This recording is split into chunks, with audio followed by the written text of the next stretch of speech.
Alright, you clicked on the video, you read the title, you saw the thumbnail, let's get right to the chase. We have the required tier right at the top. These are animals and DLCs and parts especially that if they're not in your zoo's going to be significantly worse, and personally I think that things in the required tier should have been in the base game. Missing out is one step beneath that. If you don't have these in your zoo, it could be worse, not necessarily. A little bit more niche, however, it's still very helpful for a majority of zoos. Versatile pieces, animals, and parts are really going to populate missing out. Useful is one step beneath that. If you have them, it certainly can make your zoos better. You don't necessarily need them. One step beneath that, we have the niche tier. Niche tier is pretty much going to be if an animal is specific enough to fit this special area. Realistically, there's no animal that you'd want more. However, it's very uncommon that you'd want something like this, is the best way I would put it. And skip, not to spoil anything, there's only one DLC to skip. If you can guess what it is, leave a comment below. Curious to hear what you think I'll put, because I doubt you'll guess it. Alright, starting off, the Arctic Pack. This is a perfect definition of niche in my opinion, because not every zoo, first of all, has the space to house a polar bear, nor the funds. They're very expensive animals, might be the most expensive in the game, probably behind one of the elephants, but I believe that they need the most amount of space out of any species in the game. The other animals in the pack, the Arctic wolf, the Dall sheep, best word I could possibly use to describe them is niche, so this is a perfect spot for the animals. The pieces, the Arctic wood is very useful. If the Arctic wood alone, you could separate that out, I would probably put that here, if not here. So I might put that in useful, but the animals are a majority of the DLC and a majority of what the people are known for. I mean, look, what is this right here? That's a polar bear.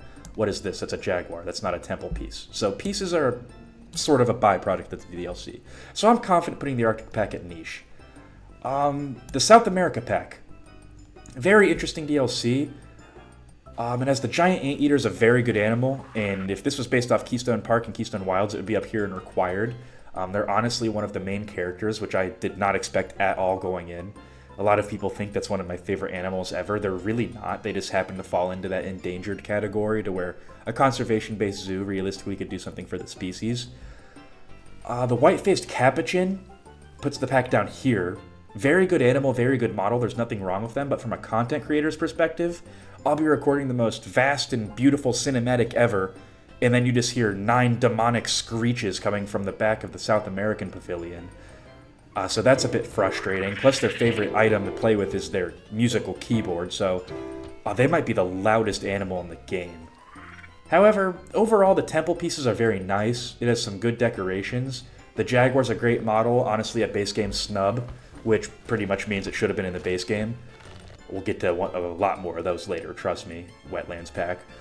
However, I'm going to firmly place this here. Likely as the tier list goes on, it'll get a bit further knocked down, but I think you're missing out if you don't have the South America pack. Good DLC. The Australia pack. Huge base game snubs. The koala and the red kangaroo especially. Cassowaries, take it or leave it in my opinion. Beautiful animals, beautiful model, however, very uncommon in zoos. They're extremely hostile and aggressive birds. It's a very useful pack. It has some nice parts. I think you're missing out if you don't have the Australia pack. This should have been in the base game. The aquatic pack.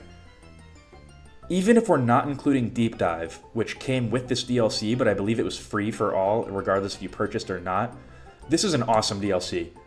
The faux rocks come with this, and that is absolutely that's probably the first material on the list that's absolutely required. I could not build a habitat or zoo without faux rocks. But the king penguin, great animal, beautiful model. The gray seal, Cuvier's dwarf caiman. Yeah, this pack's loaded, I'm not gonna lie. Unlike the Southeast Asia animal pack, in all honesty, this kind of blends together with the base game for me. However, the animals in this pack are bizarre enough to where I can kind of in my head pick them out. I believe the proboscis monkey's in here, and as well as the sun bear, obviously. Very uncommon animals in zoos.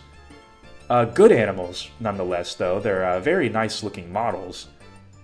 Just I'm going to say these are niche animals, in all honesty.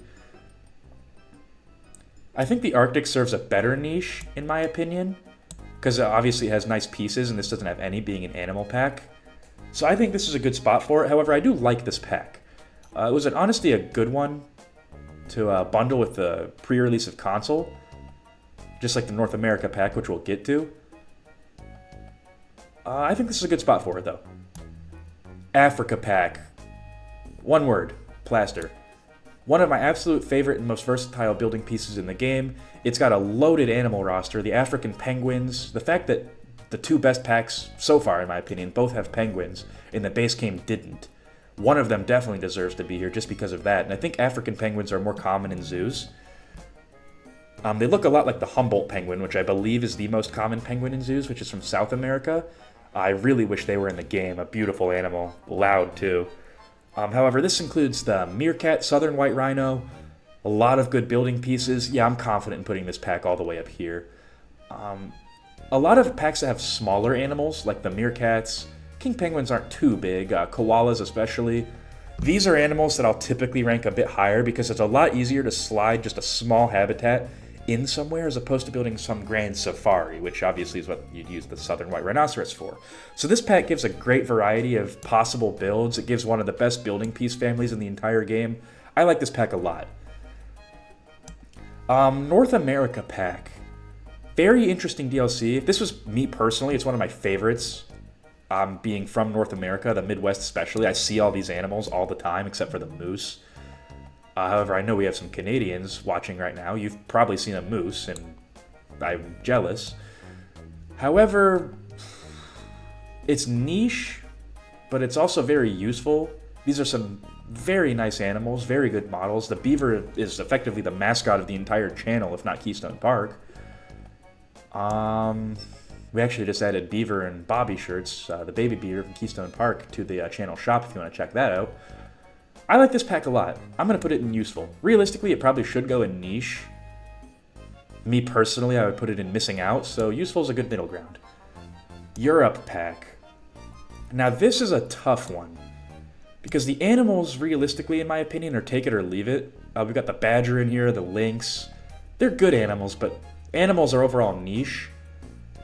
However, this includes a lot of the best pieces in the entire game. The decals especially are big. I don't think I could build a zoo without decals. I mean, realistically, I could, but I would be missing out. The wetlands pack. I alluded to this earlier. The capybara is without a doubt the biggest snub in the entire base game. I don't know how or who approved the game to launch without one of the most popular zoo animals in the entire world. I mean, they have a fun story behind them with the the hot springs in Japan, bringing in people from all over the world to come check them out just because they were enjoying it, which is something they don't have access to in their home of the Amazon rainforest. Incredibly interesting animal. Very useful. However, just because of the capybara, and it also has some other excellent animals, the red-crowned crane especially, beautiful model. It gives Japan some well-deserved representation too. I'm going to put this in missing out. This might be the only animal pack that sneaks up this high, but I like it a lot. And also, fun fact, if you can probably find it, is my third or fourth, I think third ever Planet Zoo video on the channel. Terrible content. The fact that people subscribed back then is a miracle to me. But we actually bred twin albino capybaras, and I haven't bred an albino animal since, which is very interesting. So they have a bit of a sentimental value with me as well. The conservation pack. Another very, very useful DLC. The animals, in all honesty, aren't the best. The Siamang in this pack is probably the standout to me. This is the first pack that I would say that plants especially are a must, but this is the backstage DLC. Everybody knows it. In all honesty, every habitat I build pretty much has a backstage. I might go a few without using faux rocks. So this is, I don't know, the animals are probably better in the aquatic pack, so it might go like this, but conservation has the best building pieces out of any DLC pack in the game. Unless you're building a Halloween-themed zoo, in which case the Twilight pack is for you. This realistically probably goes here. This is the most niche DLC pack in the entire game. It has some very good animals. Obviously the theme of this pack being Twilight is nocturnal animals. So you've got, I believe the red fox is in here, the raccoon obviously. A wombat is in here too, which is big from Australia. I'm sure people were pretty mad that the wombat wasn't included in this pack because it's a famous animal. But yeah, the pieces in this are the highlight for me. This also included, I believe, the first walkthrough exhibit, being the bat, which is a very nice animal. And their models are incredibly interesting as well. But the Halloween-themed pieces are really nice, and I like to decorate my zoos each October with all the pieces from this pack, sorry. The Grasslands pack. Now this is another very niche pack, I would say. It includes the butterflies, which in my opinion are by far and away the best walkthrough exhibit animals. So pretty to see, and you don't even have to make it a walkthrough. You can just have it in a garden and let guests see it from afar by using some clever editing and path work. Armadillo's good. The emu's good. This is a very good pack. Like, if I was thinking of a middle-of-the-road pack in Planet Zoo, it would be this. But a middle-of-the-road pack is still very useful. The Tropical pack. Let's see. We've got the Asian Monitor, which is an objective upgrade over the Nile Monitor in every way. That's a very good animal. The Lar Gibbon is very nice, and this also has some really useful DLC pieces. Are you missing out if you don't have it, though? I would be inclined to say no, although you really want to have this one. This is a great pack, but there's nothing in here that is devastating to not have. Yeah, the Arid pack's what I alluded to in the beginning of the video. I'm not a fan of this DLC at all. It's arid, it's in the name. Everything is so dry and bland in this DLC, in my opinion, but they did a great job with it. I'm not saying it's bad, it's just not for me. But I do have personal beef with this DLC because of one animal in particular. The African-crested porcupine destroyed the Orchid City Zoo, which, if you didn't know, that was the zoo that first really started to take off this channel, and then we went to Keystone Park, and then after that Keystone Wilds, where we are now, and currently working through it. But the Orchid City Zoo, I was very proud of it, and it was a very enjoyable process. I mean, that's what really launched this channel, like I said. A lot of you probably came here from the Orchid City Zoo, and if you are, let me know in the comments too, because you've been around for a while, over a year now, I believe. But the zoo got to about 35 to 40% on the complexity meter, which is a console edition nightmare at times. However, it's really not as bad as I'm leading you on to believe. I'm just teasing. But anyways, the zoo got really laggy all of a sudden at 35 to 40%, which typically doesn't happen. And it happened right after I built Savannah at Dusk and finished that with the porcupine. So I've always sort of blamed them for effectively killing the Orchid City Zoo. So this pack's left a bad taste in my mouth, and I need to give it a second try, because in all honesty, I think it can go up here. But for now, I'm going to say skip this one. The Oceania pack. Aside from the people bombarding my comments asking me to build for the kiwi bird, I have built for the little penguin in here very recently. Awesome pack, awesome animal. Useful. It has some great pieces. I especially like the nets and all of the little coastal things, the boats too. Very nice pack. The Tasmanian Devil's on my list as well. However, these are sort of like the B-tier Australia animals that weren't important enough to get into this pack. So I feel like naturally it can't exist on the same plane. Eurasia pack. My heart is saying put it here. I've built for the Wolverine out of this pack recently. I also really wanted to build for the Mute Swan. Fun fact about Keystone Wilds, if you watch that series, the Lar Gibbon enclosure started off as a Mute Swan enclosure, but I built it so big that I just decided to build for a climbing animal instead, and the gibbons are loud enough to be at the front of the zoos, so bam. That's how Keystone Wilds Episode 2 came out. But overall, not a spectacular pack in my opinion. A lot of animals in this pack. I think it might have the most animals out of any animal pack. Correct me if I'm wrong. But I think it's interesting how a lot of these animal packs are sort of in this region. But I'm confident in placing this fairly low towards the list. It's still niche and it's still good, but yeah, you could certainly go without, in my opinion. The Wolverine was a fun build from North America. In all honesty, I feel like that should have been in the North America pack to give you a sort of a colder climate animal there. But nonetheless, good pack. Would recommend for sure. I'd honestly recommend just buying the Ultimate Edition or the Season Pass if you can, because realistically speaking, this is a good DLC too. I just personally don't like it. Yeah, all these packs are good, but something has to be at the bottom, unfortunately. Which is where I'm sure a majority of you would place the Barnyard pack. And hot take, this is a good pack. The animals are honestly very niche, probably just on the same level as the Twilight pack. But this has some sleeper good building pieces. I especially like the fences and all of the little backstage things you can have. And also any DLC that includes a piece that's animated, in this case being that windmill looking thing. I really like that. So while the animals are very niche, you're not going to have a Radnor sheep or a Sussex chicken in every single zoo. Which, spoiler alert, Keystone Wilds might find a way to put the chicken in, since they are related to dinosaurs after all. Yeah, but I personally think this is a very useful pack. This might be my biggest controversial take of the video. I'm putting this in useful. I don't know if this is controversial, but the Zookeeper's pack probably goes in niche. Great DLC, in my opinion. The Palace Cat and the Markhor especially are very good animals. Hamadryas Baboon as well, and a Spectacled Bear. I don't know, this is such a wide variety pack. I don't really like the pieces personally, but they're good pieces. Yeah, this is probably niche, because these animals don't really have anything in common. If you're building a Middle Eastern area, Markhor, niche animal. If you're building sort of a Nepal, Everest, sort of mountainy region, Palace Cat, niche animal. So I'm pretty confident in putting this here, to be honest. Very good pack. I think it's better than Arctic. I'm a Twilight pack enjoyer, so I probably wouldn't say it's above that. Mainly because I think the pieces are better here. But yeah, this is a good DLC. Very underrated, even though I have it rated low myself. I like it. The Americas pack. The Coyote, good animal. The Rhea, good animal. And spoiler alert, next week we're going to be introducing Keystone Wilds to the White-Faced Saki. Great animal. I like that a lot. This is a very good pack.